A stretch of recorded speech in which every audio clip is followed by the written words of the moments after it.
I thought I was healing her, but now she's turning human. For me. He crouches behind the twisted remains of his downed shuttle, sharp winds howling against the hull. Rowan Velasquez breathes carefully, gathering his wits in the frigid air. The storm that forced his crash landing had come so suddenly that he wonders if the sensors malfunctioned or if this planet's weather is simply that unpredictable. He's a broad-shouldered man with thick chestnut-brown hair falling to his shoulders and a neatly trimmed dark beard.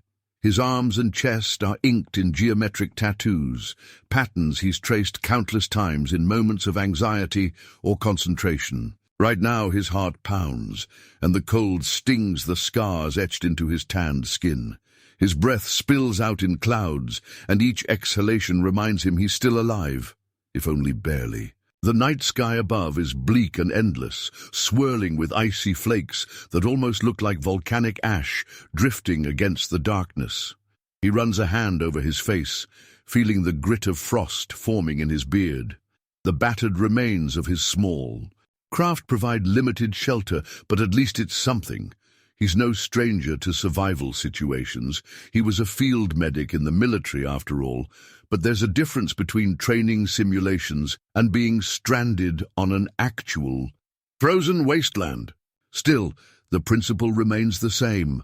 Prioritize warmth, water, and a plan. Only now, regret gnaws at him because he'd been on a rescue mission when the storm took hold. He failed once before. His brother's life slipped through his fingers, and here he is again. Another crisis, another set of unknowns. The guilt weighs more heavily than the bitter cold. He checks his medical bag, verifying his supplies. Basic first aid instruments, a few syringes of broad-spectrum antitoxins, bandages, a ration kit, and an advanced portable heater about the size of his palm. The heater has enough battery life for a few hours if he's lucky. Next, he checks the emergency communicator. Nothing but static. The storm's electromagnetic interference probably knocked out any chance of a signal. He needs better shelter, or a vantage point, or both. A flicker of movement catches his eye beyond a bank of broken ice. He goes still, listening. The wind roars, but he can almost sense something out there. Slowly he stands. He can't stay in the wreckage forever. His best chance is to move, find a more defensible location, maybe gather resources. He moves away. From the torn metal of the shuttle, boots crunching ice.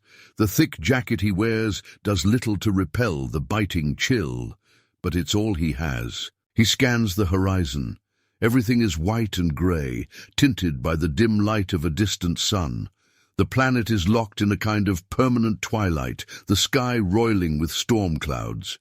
There are ridges of ice, a few jagged outcrops of dark basalt-like rock, and not much else, except that shape again flickering in his peripheral vision. He draws closer, swallowing hard. The shape is lying in the snow, slumped actually. Alarm races through him.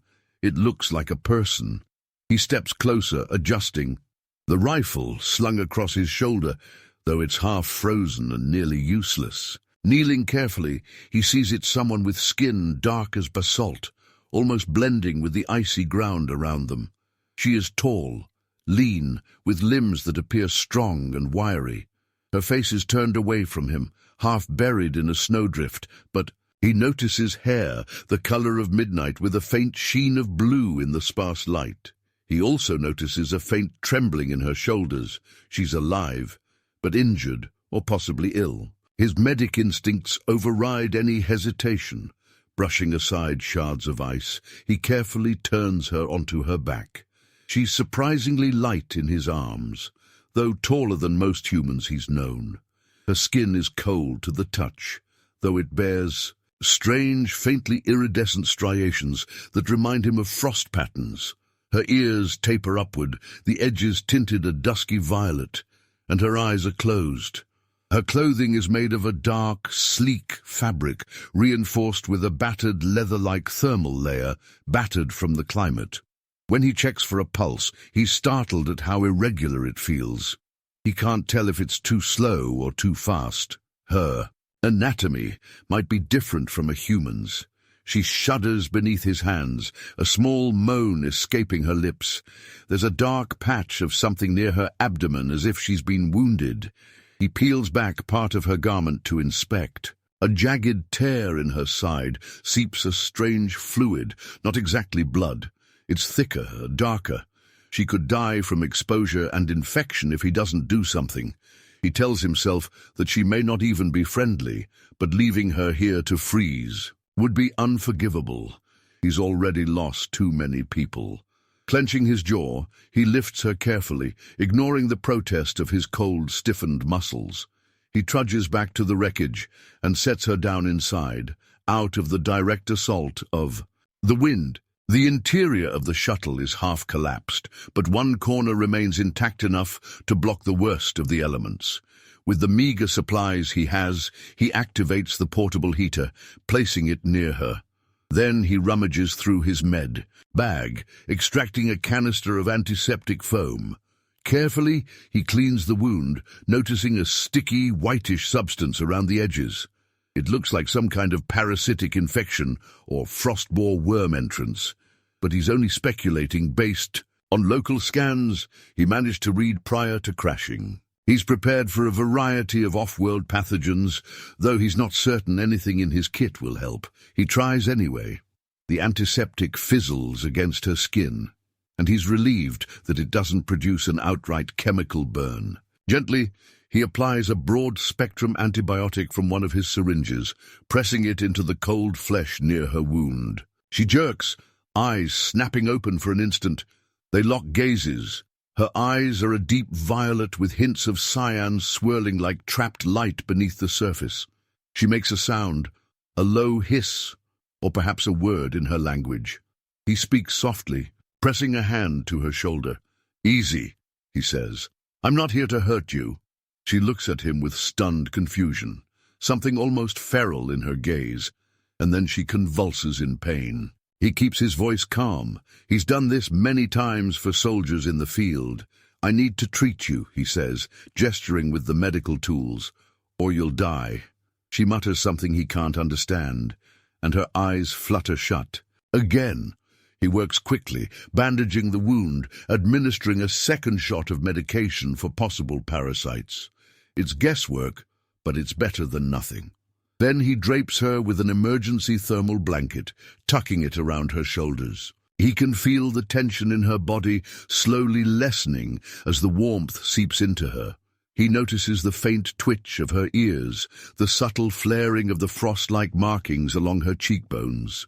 Even in this state, she's beautiful in a fierce, otherworldly way.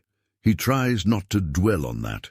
Shaking off the thought, he props her up against a piece of battered interior plating and checks the environment readouts on his wrist device. The temperature is plummeting further. They can't stay in the open.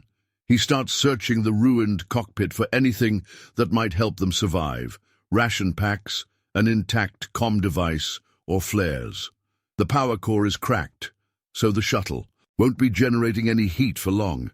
He grimaces. Under normal circumstances, he'd set up a rescue beacon, but the storm is still raging, and the hull's electronics are fried. That leaves them with the battery-powered heater and not much else. He returns to the alien woman's side. Her eyes flicker open, watching him warily. "My name is Rowan Velasquez," he says softly, kneeling beside her.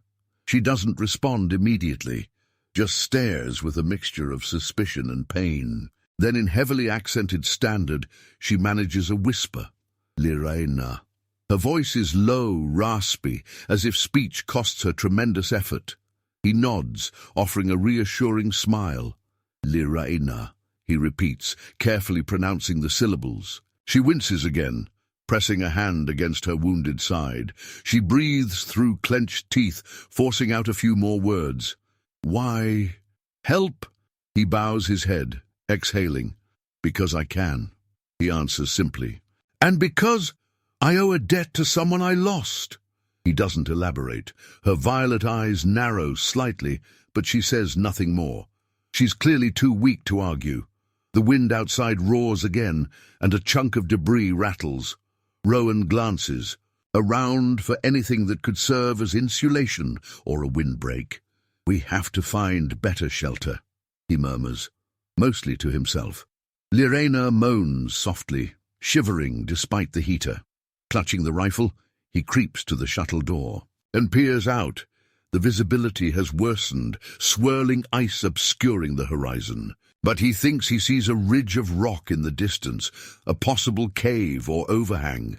It might be their best chance to survive the night. Returning, he crouches next to her. "We can't stay. You'll freeze," he says. She studies him, perhaps, gauging whether he's lying. Summoning her strength, she shifts to try and stand, but crumples back. Her face contorts in pain. Without asking, he slips an arm beneath her knees and another behind her back, lifting her. She tenses at the contact, her ears twitching in agitation. "This is the only way," he murmurs. She doesn't argue. Her breath is shallow, and her body trembles. He slings his small pack over one shoulder and begins trudging into the whiteout, carrying her as carefully as he can. It's a slow, miserable journey. The cold cuts through his jacket, stiffening his joints. He grits his teeth, forging ahead step by step. Lirae'na at first tries to hold herself away from him, as if contact disgusts her, but the cold soon forces her to cling for warmth. He can feel the tremor in her limbs, the irregular beating of her heart. She's lighter than expected, yet each step is a battle. He mumbles encouragement under his breath. Whether for her benefit or his own, he isn't sure. Her hair brushes against his chin, surprisingly soft compared to the harsh environment. Eventually, through the haze of whirling snow, they reach the rock outcropping. It's tall and jagged, with an opening near its base that might be a cave. Rowan ducks inside, discovering a narrow passage that leads to a small chamber, shielded from the wind. The ceiling drips with slowly forming icicles. It's not ideal, still cold, but at least there's no direct wind. He gently sets Lirae'na against the wall. She coughs, wincing at the movement of her torso.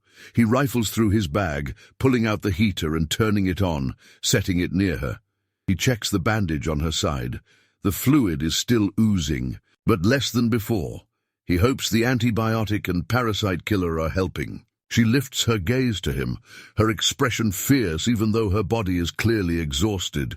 "Mercenaries," she finally manages to say. He tilts his head. "Mercenaries?" he repeats, not sure he heard correctly. She nods, swallowing.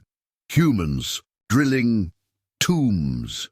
Her voice is shaky, but the anger is there. "My people's place." Rowan processes that. He'd heard rumors of scavengers operating on this planet, rumored to dig for ancient artifacts. He didn't pay it much mind. He was on a humanitarian mission to evacuate a science team. "That's why you're here?" he asks softly. She nods again, letting out a bitter breath. "We are few. They want everything." She shuts, her eyes, pained lines etched on her face. He places a hand gently on her shoulder. "We'll figure it out," he says, though he's unsure how exactly. He's one man, stranded with limited supplies. Still, the soldier in him stirs. He's seen what mercenaries can do, saw it on Mars, where they destroyed farmland for corporate greed. He can't just ignore it, but he can barely keep himself and Lirae'na alive as it is. She shifts beneath his hand, and he feels how cold her skin still is. He begins to set up a small camp, using the meager tools he has. He spreads out a thermal blanket on the floor, then drapes another over her. He checks a narrow corner of the cave that might block some of the chill if he rigs the blanket like a makeshift curtain. Occasionally he glances at her, noticing the tension around her mouth, the sweat on her brow despite the cold. She's in pain. When he finishes rigging the curtain, he kneels beside her again.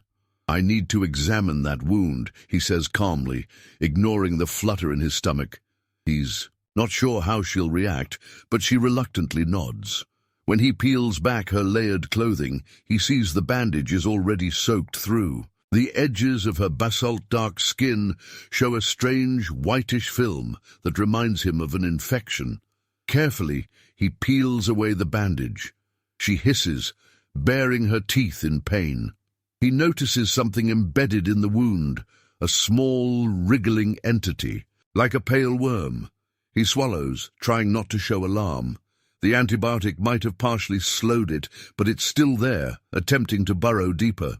He quickly sterilizes a small forceps-like tool and holds his breath. "Hold still," he instructs.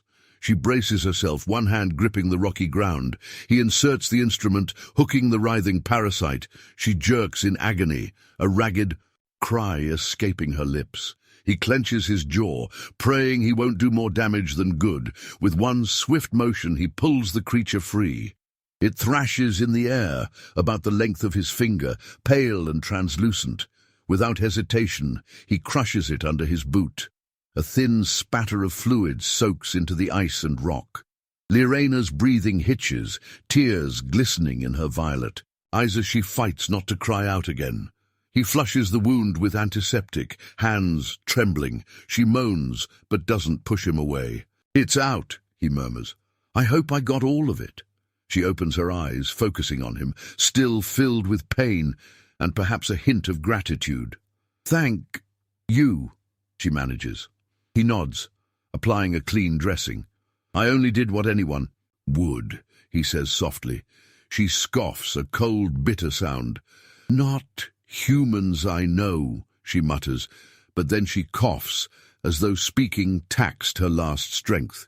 He can see in her eyes that she's at war with herself, perhaps distrustful, but needing his help. They spend the rest of that night in tense silence.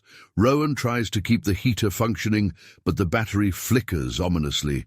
He rests in the corner, letting her have the lion's share of warmth. Outside, the wind howls like an endless lament. At some point, exhaustion claims him, and his eyes drift shut.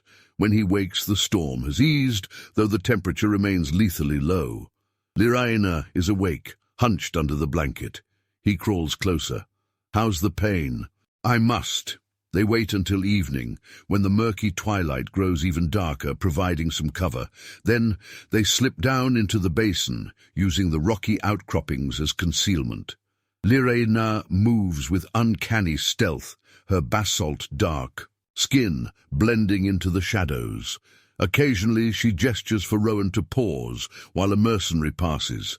He notices her ears twitching, her eyes scanning with that faint cyan flicker in their depths, as if reading the environment for heat signals. When they get close to the rig, Rowan can feel the vibrations through his boots. He sets down his pack, carefully extracting the charges. Suddenly one of the mercenaries rounds a corner, and they're caught in the open. Rowan tenses. The merc raises a weapon, eyes going wide at the sight of the alien. Without hesitation, Lirae'na lunges, silent as a wraith. Her hand clamps over the mercenary's mouth as she jabs a blade into his side. The man crumples with barely a sound. Rowan stares, chest tight. She looks back at him, lips parted, breath fogging. He can see in her eyes a tumult. She hates this, yet sees no other choice. She motions for him to keep going. Rowan sets the charges around the base of the rig, hooking them to a single detonator. Sweat beads under his collar despite the cold. This has to work. He checks the final connection, then signals Lirae'na. Before they can withdraw, a shout rings out. Another mercenary has discovered the body. Shots ring out in the darkness. Rowan and Lirae'na dive behind a metal barrier. Bullets ricochet off the drilling equipment, sparking and echoing. Rowan tries to keep calm, returning fire with his sidearm, but his aim shakes in the cold. Lirae'na hisses in frustration. "We can't stay," she mutters. "We must run." He glances at the charges. They haven't triggered them yet, and they need more distance to avoid the blast. He curses, firing a few covering shots, then shouts, "Go!" They dash away as the mercenaries pour bullets after them. Lirae'na stumbles at one point, a cry tearing from her throat. He grabs her arm, half dragging her behind an icy ridge. When they're a safe distance away, he slams the detonator switch. A boom reverberates through the tundra. The rig erupts in a spray of metal and ice chunks. Steam hisses into the air. Panic ensues among the mercenaries. Rowan glimpses them scrambling for cover as the rig collapses. He feels a surge of grim satisfaction. They've dealt a blow, at least for now, but they can't remain here. They retreat, hearts pounding, into the night. When they finally pause for breath, Lirae'na's face is ashen. Her hand is soaked with fresh blood at the bandaged side. "Let me see," Rowan insists, alarmed. She tries to wave him off, but collapses to her knees. He kneels with her, gently lifting her coat. The bullet must have grazed her, or, possibly, reopened her wound from earlier. Blood seeps at the edge, but there's also a subtle shift in the texture of her skin. He notices that near her waist, where his hand has repeatedly held and steadied her, the basalt-like darkness is thinning. The ridged striations are softer, almost blending with a warmer hue. It's subtle, but definitely there. She notices him staring, her eyes flicking with a mixture of anger and fear. "What?" she demands. He swallows. "Your skin," he says quietly, brushing a gloved finger along the edge of the wound. "It's changing." She sucks in a breath, jerking away from his touch. "It's nothing," she snaps, but there's an unsteady edge in her voice. He doesn't push it, focusing instead on redressing the wound. He manages to stop the bleeding with his meager supplies, though his mind whirls with this new discovery. They limp onward, eventually finding shelter in a shallow cave formed by ice and rock that has collapsed in a natural arch. By now, Rowan's entire body shakes with fatigue. Lirae'na can barely stand. He helps her inside, setting down the small heater. "We'll rest," he says. She nods, grimacing. He pulls out a battered blanket, the last one he has. Without speaking, he motions for her to come closer to share body heat. She hesitates, suspicion in her eyes. Then her expression softens. She's too exhausted to argue. She settles next to him, the top of her head nearly aligning with his chin. He can't ignore the intimacy of the moment. Her hair brushes his neck, and her breathing is ragged against his chest. She's physically cold, her body trembling. He wraps an arm around her shoulders, feeling her stiffen momentarily, then relax. They're forced into close proximity just to stave off hypothermia. He senses how deeply alone she's been on this planet, how she's carried the weight of her people's doom. He wants to say something comforting, but the words die in his throat. Instead, they sit in silence, enveloped by the sound of the wind beyond their meager shelter. Over time, her trembling subsides. He thinks of his brother, of his guilt, of all the ways he's felt unworthy. He asks, rubbing his arms for warmth. She purses her lips. "Manageable," she says tightly. He checks her forehead, a purely human gesture that startles her. He quickly withdraws, noticing she's no longer as cold. Her eyes flicker with distrust. "Why do you touch me like this?" she asks, voice still thick with fatigue. He shrugs. "I'm a medic, a caretaker," he explains. "It's second nature." She watches him for a long moment. Finally she speaks. "What are you doing here?" Her accent is heavy, but her standard is understandable. He sighs, meeting her questioning gaze. "I was transporting injured researchers off-world. A storm forced me down." A ghost of guilt crosses his face. "I failed to protect them, just like I failed someone else." His voice trails off, and he shakes his head. "When the storm clears, maybe I can find them, or send out a distress call, if we can fix a transmitter." Lirae'na closes. Her eyes. "You will find only mercenaries and death," she says quietly. Then she pulls the blanket tighter. He frowns, unsure how to respond, and instead decides to tend to his own condition. His fingers are numb, and his face stings from the cold. He rummages in his bag for nutrient bars, offering her one. She eyes it suspiciously, then takes it with a trembling hand. Watching her nibble at it is strange. He's never seen an alien species eat before, and it seems to cause her a slight grimace, as though the taste is foreign. But eventually, she forces it down. He munches one as well, his stomach protesting the meager offering. When they've eaten, Rowan checks the perimeter outside the cave. The The snow has stopped falling, and the sky is a leaden grey with a weak sun just peeking at the horizon. He can see footprints leading away, but not made by him. Someone else has been near. He returns to Lirae'na with a concerned expression. "We're not alone," he says. She lifts her head, eyes flashing. "Mercenaries." Her tone is laced with fear and anger. They hunt relics beneath the ice. They do not care if they disturb beasts or my people's memory. She tries to push herself up, wincing. He helps her stand, letting her lean on his shoulder. She's tall enough that her ear is level with his eyes, and he can see the faint violet tint along the rim. She points to the distance. "They set up drilling posts. We must stop them before they awaken something." He arches a brow. "Awaken something?" She nods, pressing her lips tight. "This planet has layers. Beneath the ice, ancient creatures. Sleep.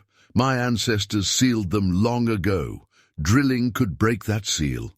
Rowan exhales, feeling the weight of her words. "Then we'll see what we can do," he says, not entirely sure how. He helps her gather what little they have, and they set out across the tundra, following the footprints. As they move, Lirae'na's posture is alert, despite her injury. Rowan notices that every so often she slows, cocks her head, and seems to sense something in the environment, perhaps the heat signature of a predator beneath the crust of ice, or faint vibrations from far-off machinery. Once, she motions for him to stop and kneels, pressing her palm to the ground. "Seismic activity," she whispers. "They're drilling not far from here." Her breath leaves her in a white puff. They approach with caution. Rowan's teeth chatter, but adrenaline keeps him going. In a shallow basin of snow they see it, a tall metal rig drilling into the frozen terrain. The dull thud of its engine echoes across the plains. Around it, half a dozen figures move, humans in heavy gear, armed. From the vantage point, Rowan can see they've set up small structures, probably living quarters and supply depots. A mercenary in a thick coat stands by a turret-like device pointed at the horizon, presumably scanning for threats. Lirae'na's expression darkens. "They are close to the tomb," she murmurs, voice taut. "If they break through..." She doesn't finish the sentence. Rowan swallows hard. He knows the odds are not in their favor. It's the two of them, one injured alien scout, one battered field medic, against well-equipped mercenaries. Yet he can't simply walk away. Not after hearing her story and seeing her wound, not after what he's already lost. He has an opportunity here to save someone, maybe even a whole planet's legacy, and perhaps redeem himself in the process. They crouch behind a ridge, formulating a plan. Rowan rummages in his kit, finding a small set of explosive charges used for emergency rock clearance. He also has a sidearm with limited ammunition. Lirae'na studies him carefully as he explains. "We could sabotage their drill from below," he suggests. "If we plant these charges on critical supports, we can disable it." She nods, her face determined, though her body is still clearly in pain. "I can track their patrol routes," she says. "Distract them, lead them away." He's impressed by her courage. He glances at her bandaged side. "Can you manage?" Her chin lifts defiantly. But here he is, saving someone, forging a fragile connection. He closes his eyes, drifting into a restless sleep. He doesn't know how much time passes, but at some point in the dark, he becomes aware of her shifting against him. He blinks, adjusting to the faint glow of the heater. She's looking at him with an expression he can't quite read. There's a flicker in her violet eyes, something akin to curiosity or longing. "Rowan," she says softly. She's rarely spoken his name, and on her lips it sounds foreign, almost reverent. He swallows, his heart thudding faster. "Yes?" he answers. She hesitates, then her gaze drifts to his tattoos, partially visible where his jacket has slipped. "These patterns," she murmurs, lifting a hand to trace one. He feels a jolt at her touch, her fingertips cold but gentle as they move over his skin. They mean something. He nods, fighting a lump in his throat. "They're My story, he says, places I've been, people I've lost. The flicker in her eyes deepens and her ears twitch. I sense your pain, she whispers. He exhales, letting the moment settle. I lost my brother on a rescue mission, he finally admits. I hesitated at the wrong moment. I couldn't save him. She nods slowly, as though she understands the weight of that regret. I've lost many too, she confides. My people, we die slowly. There are so few of us left. She looks away, as if embarrassed. I didn't expect to trust a human, but you saved me. He gently places a hand over hers, feeling how fragile her fingers seem. You saved me too, he says, thinking of how her presence has forced him to confront his guilt and do something heroic again. A trembling breath escapes her. They're so close that their lips are inches apart. He can feel the coolness of her breath as she regards him. When she leans in, it's tentative, as if she isn't sure of the gesture. He meets her halfway, a soft brush of lips that feels more like a question than a statement. The chill of her mouth contrasts sharply with the warmth of his. A spark jolts through him, and he wonders if she feels it too. She pulls back, confusion and desire warring in her expression. I don't, she begins, then falters. He cups her cheek, ignoring the way his pulse races. We don't have to, he says gently. But she shakes her head, pressing her forehead to his. I want to feel something other than loneliness, she murmurs. I'm so cold. He understands then. It's not just the planet's temperature she speaks of. Carefully he draws her closer, letting her rest against him. In that tight space, blanketed by darkness and necessity, they find each other's mouths again, a deeper, searching kiss that ignites a new kind of warmth. Her hands slide up to grip his shoulders, and he feels the strength in them despite her. Injury, his own body, half numb from the cold, awakens under her touch. They pull apart only long enough to breathe. There's a charged hush, a question unspoken in the air. He sees the flicker in her changing eyes, still that otherworldly violet, but with a new softness. Gently, she shrugs off some of her layers, wincing when the movement irritates her wound. He hovers, concerned. Are you sure this is okay? He whispers. She nods, something like a faint smile ghosting her lips. I want to feel alive, she says, and in the closeness of that moment, he can hardly refuse. He understands intimately how the fear of losing everything can make someone cling fiercely to whatever human or otherwise contact remains. Their kisses become more urgent, guided by mutual need rather than any practiced seduction. Her skin is cool, but each press of his hand leaves a hint of warmth behind, and he can almost sense her body reacting, adjusting to that heat. She nuzzles, her face against his neck, drawing in a shuddering breath as his hands slide along her back. The tactile sensation is intense, every brush of skin a new exploration. His heart pounds, and he's careful around her bandaged side, mindful of her. Wound. She hisses once in pain, but pulls him closer anyway, refusing to let that stop her. He eases her onto the blanket, their forms pressing together beneath it. The heater casts flickering shadows on the icy walls. Her lips travel along his jawline, tentative at first, then bolder as she grows more certain of what she wants. His fingers roam her body, discovering the slight ridges where her basalt-like skin transitions to a smoother texture. He can feel faint changes in her form, as if her body is indeed shifting under his touch, and there's something both breathtaking and frightening about it. But in that moment, neither of them questions it too deeply. Passion overshadows curiosity, and survival overshadowed everything else. As they come together in the hush of that cave, their bodies seeking warmth and solace, he's reminded of how fragile life can be. He remembers lying in a trench on Mars, holding a dying comrade, powerless. But this time, he's not powerless. He's giving comfort and receiving it in equal measure. Their breaths mingle, her cool lips parted with soft moans as they move in tandem. A quiet gasp escapes her as he strokes the length of her torso, feeling, her arch beneath him. She clings to him, nails scraping lightly against his skin, sending tiny jolts of pleasure and pain that ground him in the present. The act itself is tender, neither purely gentle nor purely rough.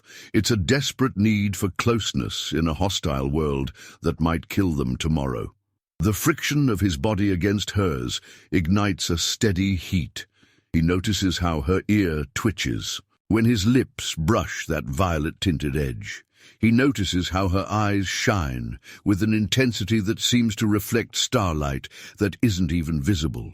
Each sensation feels magnified, as though the cold around them demands their passion burn, brighter to survive. They climax in a hush, each muffling cries against the other's shoulder so as not to attract unwanted attention from any mercenaries that might be nearby.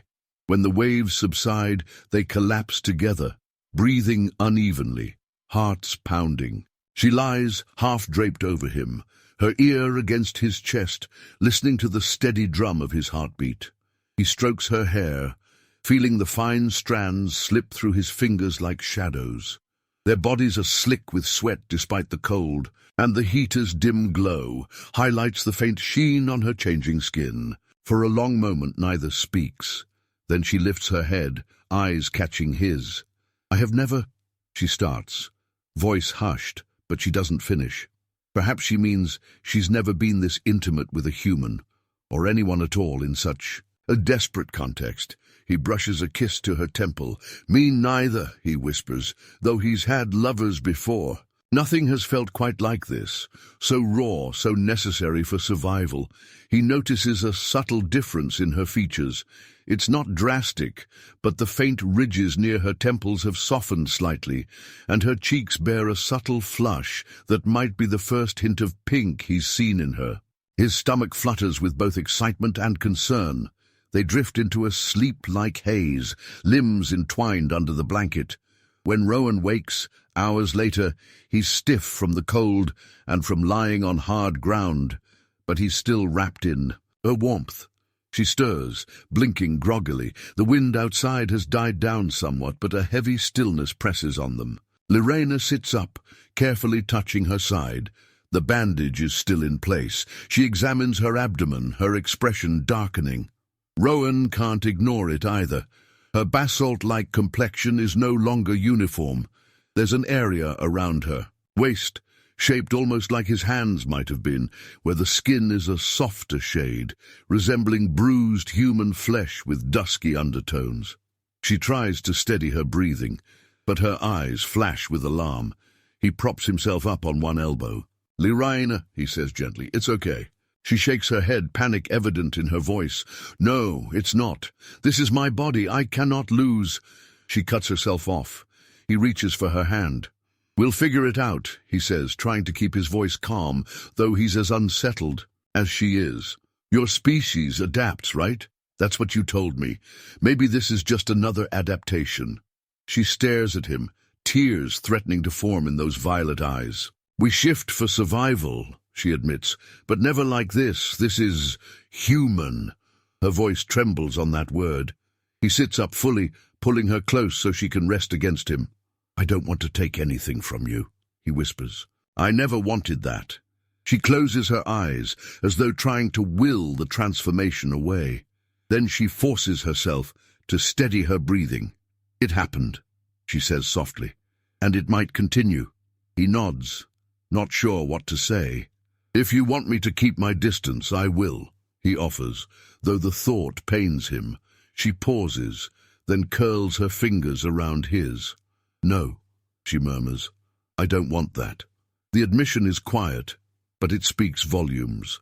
They dress and gear up, stepping cautiously out of the cave. The sky is still bleak, but the storm is subdued for the moment, giving them a chance to move. Their plan is uncertain. They need to see if the mercenaries survived the sabotage or if they're regrouping. Lirae'na insists they also need to reach the entrance to the sacred tomb to ensure it hasn't been opened. Rowan follows her lead, noticing the slight limp in her step. "Are you okay?" he asks. She nods curtly. "I can fight," she replies. He knows better than to press. Further, they travel across a long stretch of ice, occasionally passing areas where steam vents from cracks in the permafrost. The terrain is treacherous. One misstep could send them plunging into a crevasse, but Lirae'na's thermal sense helps guide them. She kneels every so often, pressing her palm to the ground, her ears flicking as she reads the subterranean patterns. Rowan finds it mesmerizing, the way she can sense what lies beneath. More than once, she stops him from walking into a hidden sinkhole. In turn, he's ready with medical supplies whenever a misstep aggravates her wound. Eventually, they spot a gaping maw in the ice, ringed by jagged stalactites of frozen slush. Lirae'na tenses. "That is the entrance," she says, voice tight. Rowan peers over the edge. The slope descends into darkness. "We need to make sure no one's in there?" he asks. She nods, swallowing. "We must." Carefully, they lower themselves inside, using ropes from Rowan's kit. The interior is dark and cavernous. An eerie hush blankets them, broken only by the drip of melting icicles. Their breath fogs. Rowan flicks on a small flashlight, illuminating glossy walls that look slick with layers of ancient frost. Lirae'na motions for him to keep it pointed downward, not wanting to alert possible intruders. They venture deeper, the floor sloping downward. At one point, the path widens into a chamber. Rowan spots lumps in the ice that look disturbingly like structures, maybe sarcophagi or altars. Lirae'na halts, eyes scanning. "They're here," she whispers. Sure enough, the faint echo of voices reaches them from farther in. The mercenaries must have found another way in, or they reached it before the sabotage. Rowan clenches his jaw. If these men are disturbing ancient tombs, they could awaken something lethal. He and Lirae'na take cover behind a ridge of ice. Peering around, they see two mercenaries chipping at the ice around what appears to be a sealed stone door. Another stands guard, while a fourth sets up more equipment. They're trying to blow it open, Rowan realizes, seeing the charges placed around the door. Lirae'na hisses softly in anger. "We cannot let them," she says. Rowan nods. They have one advantage. The mercenaries don't know they're there. He presses a small sidearm into her hand. She looks surprised, but doesn't refuse it. "Point and pull," he whispers. "Keep your stance." She nods, her ears angling back in concentration. They split up, circling to flank the small group. Rowan sets up behind a pillar of ice, waiting for Lirae'na's signal. He sees her in position across the chamber, her dark clothing blending with the dim surroundings. Together they launch a coordinated attack. Rowan fires a shot at the guard, and Lirae'na springs at another merc, catching him off guard with a savage strike. The cavern erupts in gunfire and shouts. Ice chips rattle down from the ceiling. Rowan ducks behind cover, returning shots at a merc, aiming in Lirae'na's direction. He lands a hit, the merc falling with a scream. Lirae'na quickly dispatches. The man setting charges, her stealth and agility giving her the upper hand. But a stray bullet clips her shoulder, sending her reeling. Rowan rushes forward, letting off two more shots that drop the last merc. He grabs Lirae'na before she collapses. Blood seeps through her coat at the shoulder. She grits her teeth, refusing to cry out. "I'm fine," she hisses, although pain glistens in her eyes. He sets her down carefully against an icy wall, fumbling for bandages. Outside, the howling wind echoes through the cavern. He tears open her coat, noticing again how her skin at the shoulder is part basalt dark, part more human in tone. The bullet tore through the transitioning area, leaving an ugly wound. He curses under his breath, applying pressure. She groans, cheeks flushed from pain or maybe something else. He doesn't know how stable she is. He can't ignore the partial transformation any longer. The boundary between her alien flesh and the creeping human texture is more pronounced now, as if the new tissue is steadily growing. She shuts her eyes, forcing steady breaths while he works on the wound. After a moment she mumbles, "I feel different, warmer." He nods, focusing on stopping the bleeding. "Your body is changing," he whispers. "We'll figure it out, I promise."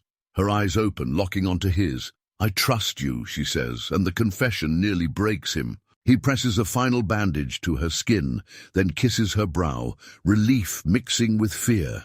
They turn to the sealed door once her bleeding subsides. The mercenaries have chipped away a portion, revealing ancient symbols etched in the ice. Lirae'na gazes at them, her expression somber. "The resting place of my ancestors," she murmurs. She brushes her hand across the marks, as though reading them like Braille. This door was meant to keep out not only intruders, but also what lies beyond. There are beasts sealed inside that once plagued our world. Rowan glances at the half-set charges. "We can destroy these explosives. Make sure the door stays. Sealed," he suggests. She nods. Together they carefully disarm the charges, removing the fuses. Lirae'na sets them aside, her shoulders trembling slightly with each motion. When they're done, a silence settles. Rowan can't help noticing her face. Exhaustion lines it, but there's also a resolute calm. "We saved this place," he says softly, resting a hand on her uninjured shoulder. "That means something." She turns to him, lips parted, her breath creating small clouds. "You kept your word," she says, voice thick with emotion. "You could have fled." He shakes his head. "I couldn't abandon you. Not anymore." Her eyes lower and she seems to gather herself. "Rowan, I'm changing and it terrifies me." She reaches for his hand, pressing it to the place where her side wound was. "I don't want to lose who I am." He can feel the altered texture of her skin beneath his palm. It's warmer, smoother, reminiscent of a human's. He can even feel a faint, more human-like pulse beneath the surface. He draws her into a gentle embrace, mindful of her injuries. "I don't think you can lose who you are," he whispers into her hair. "You're choosing to survive. That doesn't erase your past." She lets out a shaky breath. Her arms wrap around him, careful of her wounded shoulder. For a moment they stand like that, two figures in a frozen tomb, bound by danger and need. Then he hears a distant rumble, and the ground quakes. Lirae'na stiffens, pulling back. "Another drill, or the aftershock from your charges?" Rowan glances at the ceiling. Ice dust sifts down. "We need to get out of here," he urges. They manage to climb back toward the surface, retracing their rope. But as they near the opening, the quake intensifies. Large chunks of ice break away, nearly pinning them. Rowan shouts a warning, diving to shield Lirae'na. Shards stab the ground around them. When the shaking stops, they look up to see the entrance half-blocked by collapsed ice. They scramble to clear a path, hacking at the blockage with every tool they have. It's an exhausting process, but they manage to open a narrow gap big enough to squeeze through. Outside, they emerge onto a planet that's once again battered by the relentless wind. Fatigue weighs heavily on them. Blood seeps through Lirae'na's makeshift bandage, and Rowan's muscles protest every movement. But the tomb is safe for now. They stumble away from the gaping maw, noticing that the mercenaries' main camp is eerily quiet. Smoke rises from the destroyed rig in the distance. "We should see if there are any left," Rowan says grimly. "They might try to regroup." Lirae'na nods, but she's swaying on her feet. Without a word, he slips an arm around her, taking some of her weight. She doesn't resist this time. They trudge across the plains until they find the mercenaries' camp. It's mostly deserted. The drilling rig is in twisted pieces, half submerged in ice. A handful of bodies lie scattered, some pinned by debris, some apparently frozen after the sabotage. There's no sign of a large force. Perhaps the survivors fled, or maybe they're still scattered. For now, the threat seems neutralized. Rowan leads Lirae'na into one of the half-standing structures. The walls offer some respite from the wind. Inside, they find scattered supplies, rations, medical gear, a defunct heater that might be salvageable. While Lirae'na rests against the wall, Rowan tinkers with the heater. With a few adjustments, the machine hums to life, offering a bubble of much-needed warmth. He also finds sealed bandages and a painkiller that might be safe for her physiology. Carefully, he administers a small dose. She exhales in relief, the lines of pain easing from her face. Then he kneels in front of her, rummaging for fresh bandages. "Let me fix that shoulder," he says softly. She nods, letting him remove the blood-soaked dressing. As he works, he can't help examining the boundary of her alien and changing skin. It's not merely a difference in hue, it's a difference in temperature, texture, even the slight pattern of veins beneath. He traces the edge gently and she shivers. "Does it hurt?" he asks. She shakes her head. "It feels strangely good," she admits, cheeks darkening with a flush that looks almost human. He tries to keep his composure, focusing on wrapping her shoulder properly, but he can't deny the rush of protectiveness and attraction he feels. When he finishes, she catches his hand, pulling it to her chest. "Rowan," she says, her voice trembling with emotion, I don't want to fight this alone." He moves closer, letting his forehead rest against hers. "You won't," he says. The sheer intensity in her violet eyes makes his heart twist. He knows how terrifying it is for her to become something else, but he also feels that their bond has grown beyond mere survival. She searches his gaze, and her breath catches. Then, "Stay with me," she whispers. "Just a little longer." He needs no further invitation. With the heater humming softly, he leans in and kisses her, a slow exploration that quickly ignites into more. He feels her responding, her uninjured, arms sliding around his waist to pull him down next to her on the scattered blankets. This time, the lovemaking is less frantic, tinged with a sense of cautious tenderness. He kisses her neck, tasting the salt of dried sweat on her basalt-like skin where it hasn't shifted yet. She sighs, arching her body so he can slip a hand under her clothing. He's careful of her wounds, mindful of her delicate state, but she doesn't hold back. Her own hands roam his torso, slipping beneath his shirt to feel the warmth of his bare chest and the ridges of his tattoos. She traces them as though they contain secrets, each swirl and line a part of the puzzle that is Rowan Velasquez. He notices how her breathing changes when he kisses along her jaw, descending to her collarbone. Her dark hair falls in soft strands around them, smelling faintly of cold air and something uniquely her own. When she urges him closer, he slides, a leg between hers, feeling her gasp against his lips. Even here, deep in an enemy camp with potential threats looming, they find a space to share desire. It's a testament to how fragile and precious their bond has become. They take their time, hands exploring each other slowly. Her lips quiver when he brushes them with his thumb, her eyes fluttering shut in a wave of pleasure. He can't ignore the changes in her physiology, the subtle warmth creeping across more of her body, making her moan with new sensations. When at last he slips inside her, the moment feels both intimate and monumental, a merging of two worlds.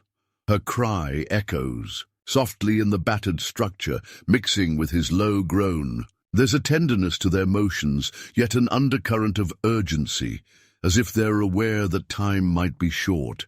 He cradles her face, watching the shifting expressions that pass across her features: pain, pleasure, wonder, fear, and a fierce love that surprises them both. In the aftermath, they lie entwined under the battered roof, their breath soft.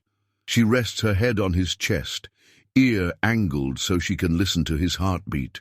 She murmurs something in her native tongue, then translates, "I feel alive with you." He kisses the top of her head, too overwhelmed to speak. Outside, the wind picks up again, but in this small pocket of warmth, they cling to each other. He's never felt so needed, so vital.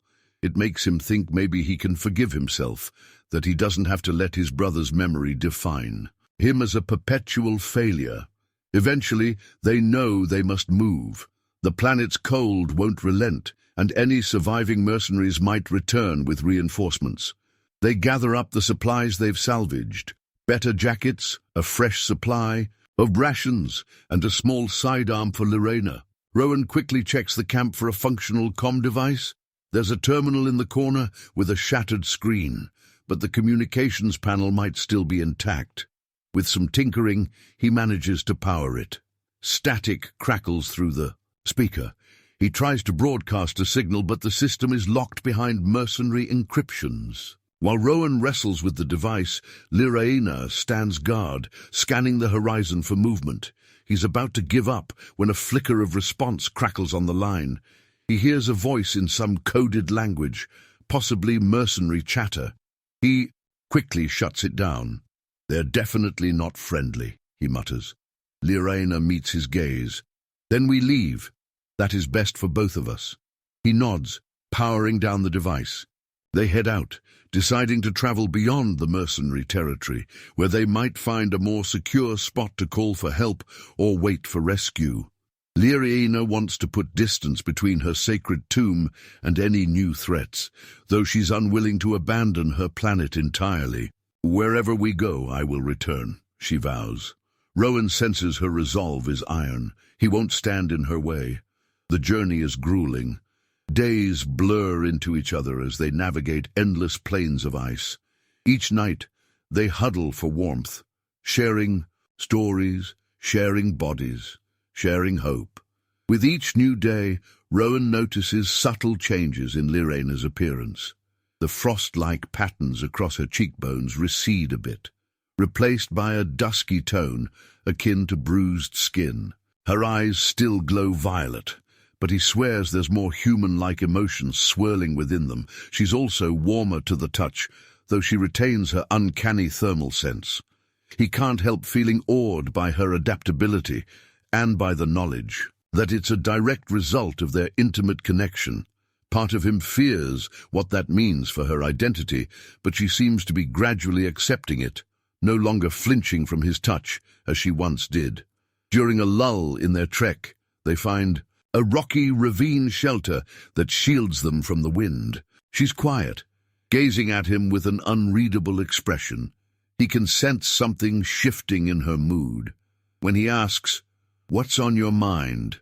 she sighs, stepping closer. Her finger traces the line of his jaw. "I was taught humans are destroyers," she says, voice soft. "But you create life within me, change me." He brushes her hair back, noticing again how her ears are less rigid, and the violet hue near the edges is softened. "Rest," he murmurs. "I'm here." When she falls asleep, he takes a moment to collect himself, exhaustion crashing over him as well. But they're safe, for now. Or at least safer than they've been. A day passes in a blur as the sunspear fights through storms to break free of the planet's atmosphere. Rowan remains by Lirae'na's side, monitoring her vitals. The crew mostly leaves them alone, though occasionally someone peeks in out of curiosity. Once they reach orbit, the captain informs Rowan they're heading to a nearby station for supplies. Rowan nods, relieved. Lirae'na will have access to a more robust med facility if needed. She regains consciousness during the flight, looking around in mild alarm. He places a calming hand on her shoulder. "We're on a salvage ship heading off-planet," he explains softly. She blinks, disoriented. "My planet," she murmurs. "I left it." He nods, guilt prickling his chest. "Just until we can get you the help you need," he promises. She swallows, eyes growing moist. "I don't want them to destroy it." He brushes a thumb across her cheek. "We destroyed the drill. We sealed the tomb. You saved what matters most, at least for now." She closes her eyes, and tears escape, rolling down her cheeks. He leans in, kissing them away, trying to offer comfort. "We'll return if you want," he says softly. "You're not alone anymore." She looks at him, her changing features etched with grief and hope. "I'm scared," she confesses. "All I have left is changing, including my body." He cups her cheek. "Look at me," he says gently. She does. "You're still Lirae'na. That hasn't changed. What you choose to do now, that's what matters." When the sunspear docks at the station, they're briefly quarantined by security, but Rowan's credentials as a medic help expedite the process. He insists on caring for Lirae'na himself, though a station doctor checks her vitals and pronounces her stable but suffering from severe exhaustion, blood loss, and unknown cellular shifts. They put her in a private ward, hooking her up to IV fluids. Rowan stays by her side. Sometimes he catches glimpses of passing staff who stare in fascination at Lirae'na's alien features. He scowls at them, protective. Eventually she recovers, enough strength to sit up. He helps her move to a small lounge area attached to the ward. She's wrapped in a station-issue robe, though she's kept her own battered thermal pants and boots. As she sips some hot broth, she gazes at him. "You look like you need rest too," she says, a half-smile tugging at her lips. He rubs a hand over his tired eyes. "I'll rest when I know you're safe," he replies. She sets the cup down and reaches for his hand. "Rowan, I want you to rest with me," she says softly. He can't deny her. They retreat to the small bunk in the ward, lying side by side, her head on his chest. The station's hum and the faint hiss of circulating air remind him of how far they've come from that frozen wasteland. Days pass, each one bringing subtle changes in her. Under more thorough scans, it's confirmed that her cellular makeup is altering. One of the station's xenobiologists examines her, perplexed. Lirae'na endures the tests only because Rowan is there, promising he won't let them do anything invasive. Her biology is adapting to prolonged contact with you, the xenobiologist remarks, adjusting his glasses. "I've never seen such a phenomenon." Rowan steels himself.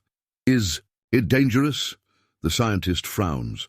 "Not inherently from what we can tell. It appears symbiotic. She's retaining many of her species' traits, but certain aspects of her physiology are mimicking human patterns. It's likely fueled by chemical and hormonal exchanges." Rowan glances at Lirae'na, who sits quietly, shoulders tense. "We'd like to study you further," the scientist adds, tone eager. Lirae'na stands abruptly. "No," she says, "I'm done being a subject." Her eyes flash with a violet intensity that stops the scientist in his tracks. Rowan places a hand on her arm. "We appreciate your help, but we'll find our own way from here," he tells the man. The scientist sighs, clearly disappointed, but relents. Once he leaves, Lirae'na leans into Rowan's side, letting him guide her back to the ward. She looks up at him, expression haunted. "They want to poke and prod me like I'm an artifact," she mutters. He hugs her gently. "I won't let." "You them," he promises. "We'll leave as soon as you're strong enough." In the following weeks, they find a small corner of the station to call their temporary home, a private room Rowan rents with his limited funds. Lirae'na recovers further, and each day the changes in her become more noticeable. Her basalt dark skin is now interspersed with patches that resemble human flesh, though it has a dusky hue, and her face is more expressive.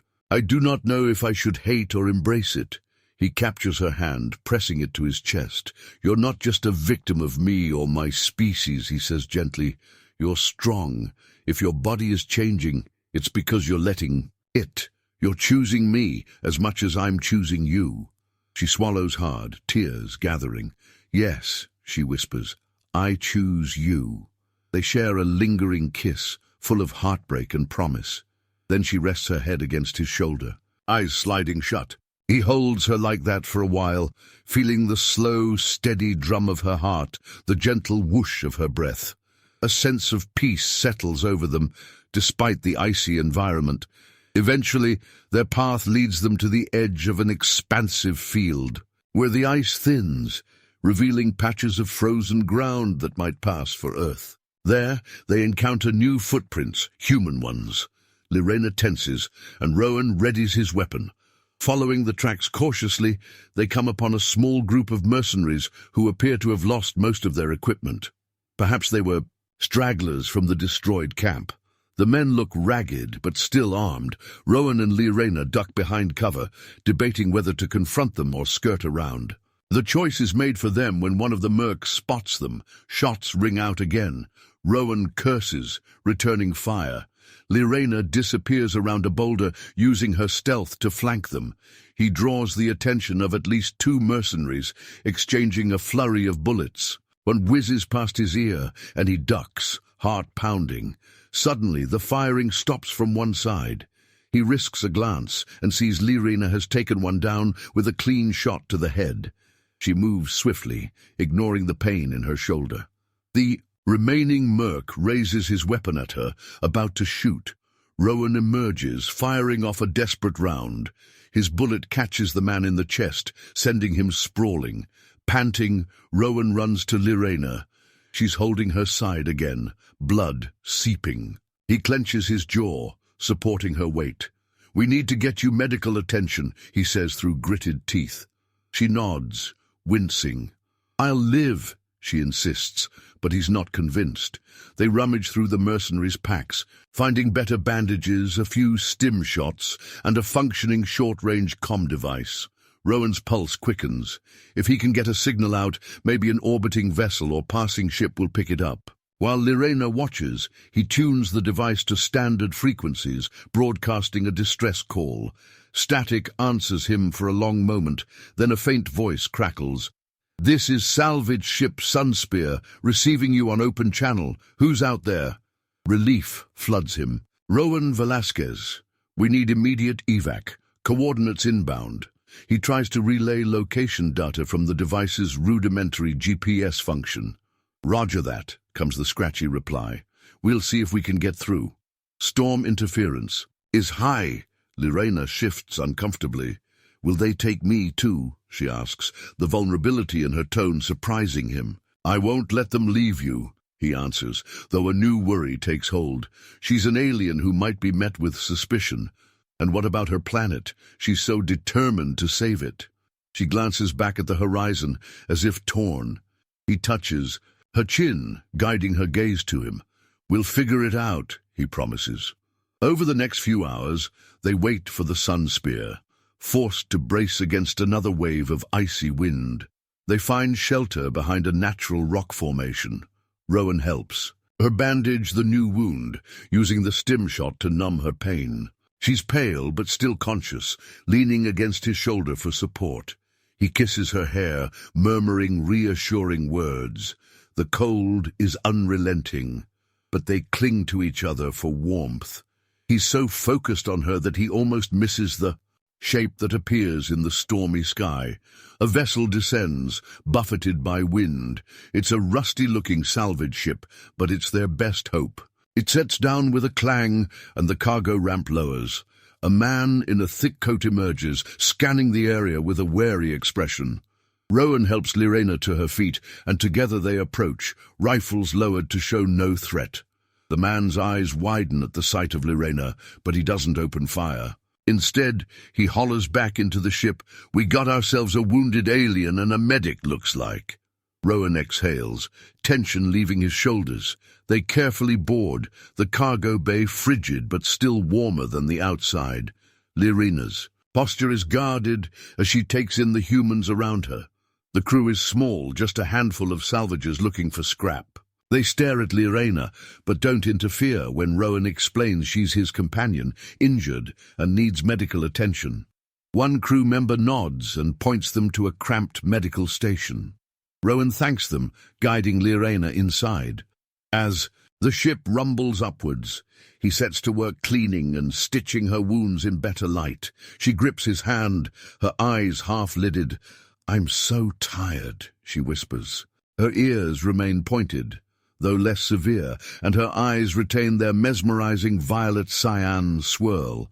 Despite the outward differences, she's still capable of her thermal sense, occasionally telling Rowan that she senses temperature fluctuations. In the station's infrastructure, emotionally, she seems torn, at times sorrowful about what she's left behind, at others quietly elated to discover new sensations, like the way her skin tingles under hot water, something her purely alien form never felt so intensely. One night, Rowan finds her sitting on the edge of the bunk, examining her hands.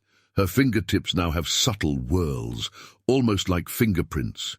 She seems lost in thought. He sits beside her, gently taking her hands in his. "Do you regret it?" he asks softly. She hesitates. "I regret many things," she whispers, "but not you, never you." She looks up, tears shimmering. "I'm afraid of who I'm becoming, but every time I think of not being with you, it feels worse." He exhales in relief and cups her cheek, leaning in to kiss her gently. She returns it, her hands slipping around his waist. They spend that night together, skin against skin, each exploring the other's body with a blend of familiarity and awe. Her new sensitivity adds an extra spark to every touch. She reacts with shivers and gasps, sometimes laughing softly at how intensely she feels him. He loves the sound of her laughter, something she rarely allowed herself before. When they lie tangled in each other's arms afterward, she listens to his heartbeat, just as she did in that frozen cave. He murmurs into her hair that he loves her, the words tumbling out before he can think. She stills, then looks at him, eyes shining.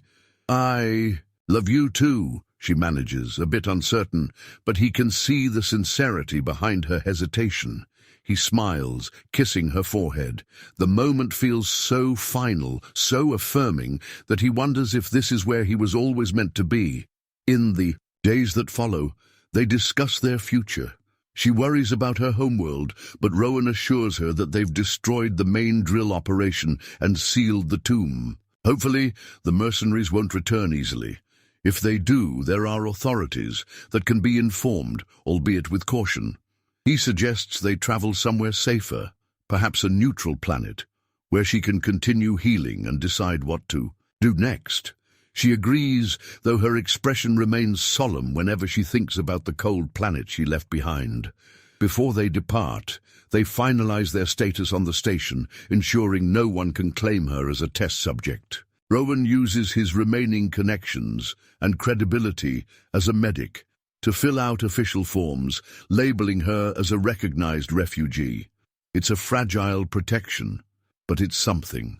They book passage on a small freighter, heading to a frontier colony known for tolerance of alien species. On the day they leave, the station's corridors are bustling, but no one stops them. Lirae'na grips Rowan's hand, her eyes scanning for threats, but none come. When they settle into the freighter's cramped passenger cabin, the hum of the engines lulls them. Rowan sits across from her, their knees touching. She looks at him with something akin to wonder. "You helped me save my planet's tomb," she says quietly, "and you saved me from myself, from believing all humans were evil." He clasps her hand. "You saved me from running away," he replies, thinking of how he'd tried to run from his guilt for so long. "You showed me I can protect someone again, that I'm not defined by my past failures." She leans over, resting her forehead to his. The tension that once framed her features has softened. The ship launches, drifting away from the station and heading off into the vast darkness of space. They sit there, pressed close, watching the stars streak by in the viewports.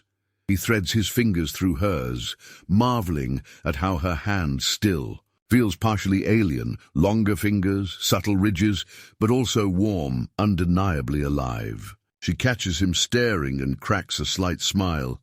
"I'm not fully one or the other now," she muses. "Maybe that's okay." He nods, bringing her hand to his lips. "You're perfect the way you are." In a quiet voice, she confesses her fears once more, that her transformation could continue, that maybe she'll lose more of her original self. He squeezes her hand reassuringly. "Change doesn't mean loss," he says. "I think it means growth. You carry your people inside. Their memories, their spirit. No one can take that away." She blinks back tears, leaning against him. "I wish I could show you my home in better times," she whispers. "Maybe one day, if it's safe again." He presses a gentle kiss to her hair. "We'll see it together eventually," he promises, but he feels no urgent pressure. Right. Now they have each other, and that's enough. She slips onto his lap, letting him hold her as the stars swirl beyond the hull. Her ear twitches slightly when he runs his fingers through her midnight hair. He remembers that first kiss, tentative and cold, in a frigid cave. Now she's warm in his arms, a living reminder that hope can bloom even in the harshest environments.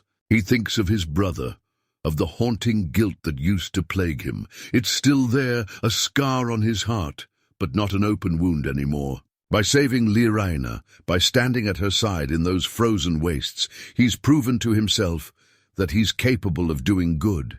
He's not doomed to fail.